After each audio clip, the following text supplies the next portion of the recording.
ভোলানাথ তুন্দবীর নিধন। তাই পাড়ার কিছু পূর্বের দৃষ্টান্ত আমরা মহার মঞ্চে খুব সংক্ষেপে তুলে ধরছি। সর্বপ্রথমে তুলে ধরেছি এক মহান নিবেদন বনভূমি। আর নিবেদন বনভূমিতে বাবা ভোলানাথ অমর কথা শোনার লাগি মাতা পার্বতীকে সঙ্গে নিয়ে এই নিবেদন বনভূমিতে আগমন করছে।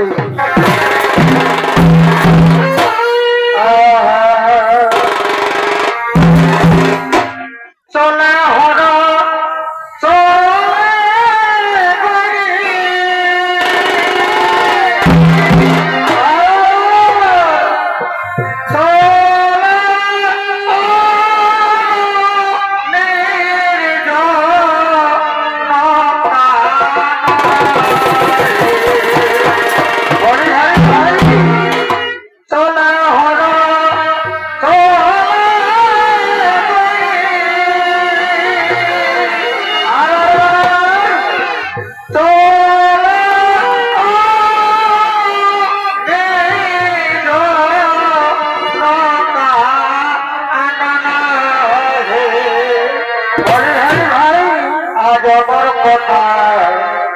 কইবার লাগে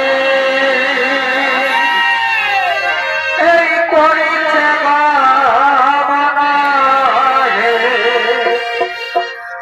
আজ আমার কথা কইবার লাগে করিছে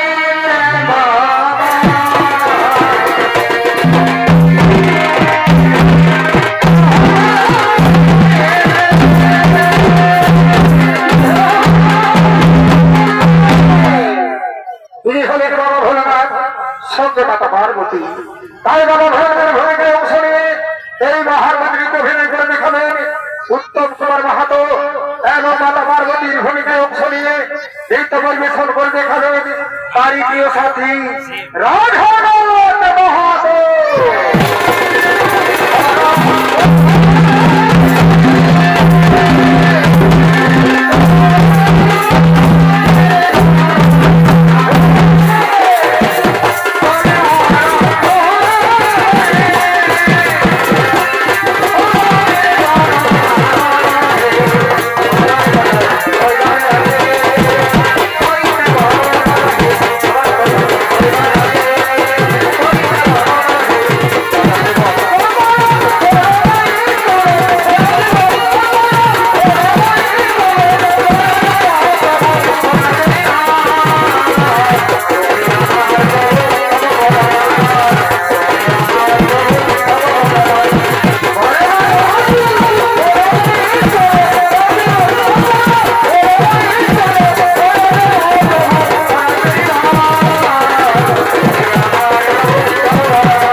দেখো পার্বতী, আমরা এক নির্জন বনভূমিতে এসেছি।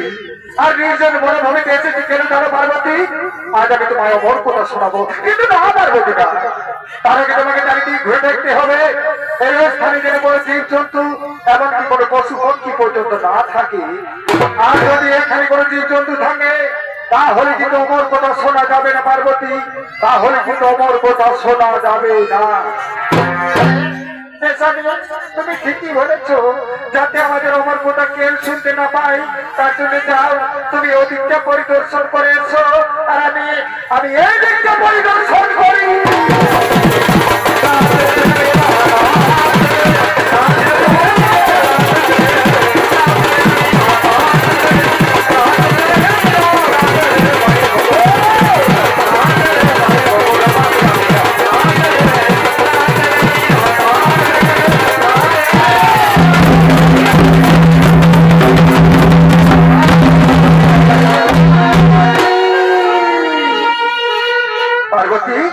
আমরা চারিদিক পরিদর্শন করে দেখলাম এখানে কোনো জীবজন্তু এমনকি কোনো পশু পক্ষী পর্যন্ত নেই। তাই শোনো পার্বতী, এই নির্জন স্থানে আমি ধ্যানে মগ্ন হব, আর ধ্যানে মগ্ন হয়ে আমি তোমায় অমর কথা শোনাবো। তুমি আমার পাশে বসবে আর অমর কথা শুনবে, আর তুমি তালে তালে হুঙ্কার দিবে। কেমন? হ্যাঁ আজ আমি তোমার পাশে বসবো আর আমি অমর কথা শুনবো, আর আমি তালে তালে হুঙ্কার দেবো। তাই তো সঙ্গে সঙ্গে বাবা ভোলেনাথ এই নির্জন স্থানে ধ্যানে মগ্ন হয়ে যায়। ও নমঃ শিবায়। সোনা পার্বতী, সকল বলে সত্যম শিবম সুন্দর, কিন্তু না পার্বতী না, নিজে সুন্দর হলে হবে না, অপরকে সুন্দর করে তুলতে হবে। কান ক্রোধ মদ মোহ এগুলো প্রতিটি জীবকে ত্যাগ করতে হবে। গুরুবাক্য লঙ্ঘন করা চলবে না, পিতা মাতার আদেশ সর্বদাই পালন করতে হবে। আর এই পৃথিবীতে যতগুলো জীব আছে কাউকে ঘৃণা করা চলবে না, কারণ যত্রে জীব তত্রে শিব। এমন সময় মাতা পার্বতী ঘোর নিদ্রা নিদ্রিত হয়ে যায়। সঙ্গে সঙ্গে বাবা ঘোড়ার ধ্যান ভঙ্গ হই, ধ্যান ভঙ্গ দেখছে। কি পার্বতী, তুমি ঘোর নিদ্রা নিদ্রিত হয়ে গেছো, তুমি তাহলে আমার কাছ থেকে আমার কথা শ্রবণ করনি। পার্বতী পার্বতী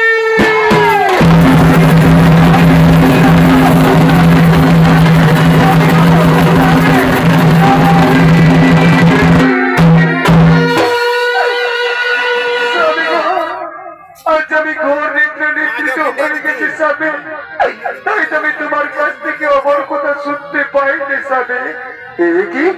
কি বলছো পার্বতী, তুমি ঘোর নিদ্রা নিদ্রিত হয়ে গেছো, তুমি তাহলে আমার কাছ থেকে অমর কথা শ্রবণ করেনি, তাহলে তোমার কণ্ঠে কণ্ঠ নিয়ে কে হুক্কা দিয়েছিল? পার্বতী বলো, পার্বতী বলো, কে সেই দুষ্ট রানী দুর্বাসা?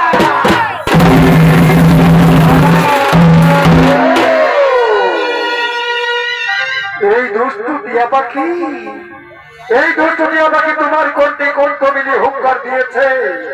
এই দুষ্টু টিয়া পাখি আজ আমার কাছ থেকে অমর কথা শ্রবণ করেছে। ওই দুষ্টু টিয়া পাখি আজ আমাদের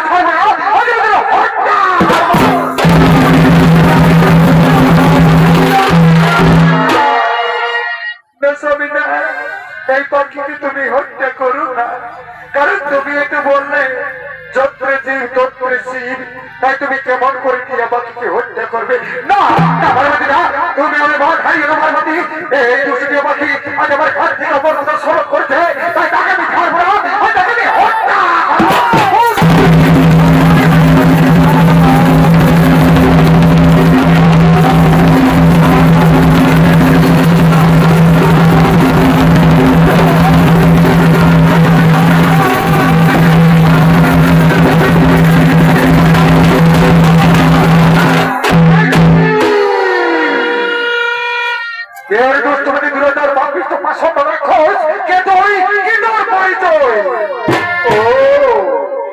আমার চিনতে পারলে না বাবা ভোলানাথ, আমি হলাম সেই মায়াবী রাক্ষস দানব সম্রাট দুন্দুবি।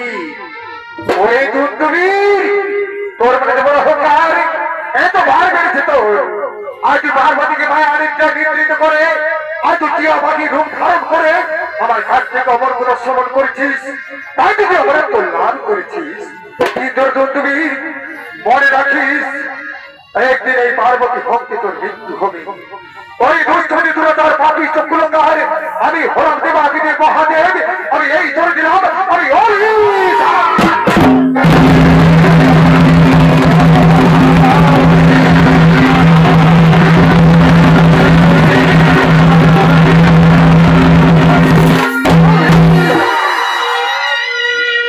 বাবা হলো না, আমায় অভিশাপ দিয়ে গেল পার্বতী হতে থাকে এবার মৃত্যু হবে, কিন্তু না না বাবা হলো না, আমি কখনোই হতে দেব না।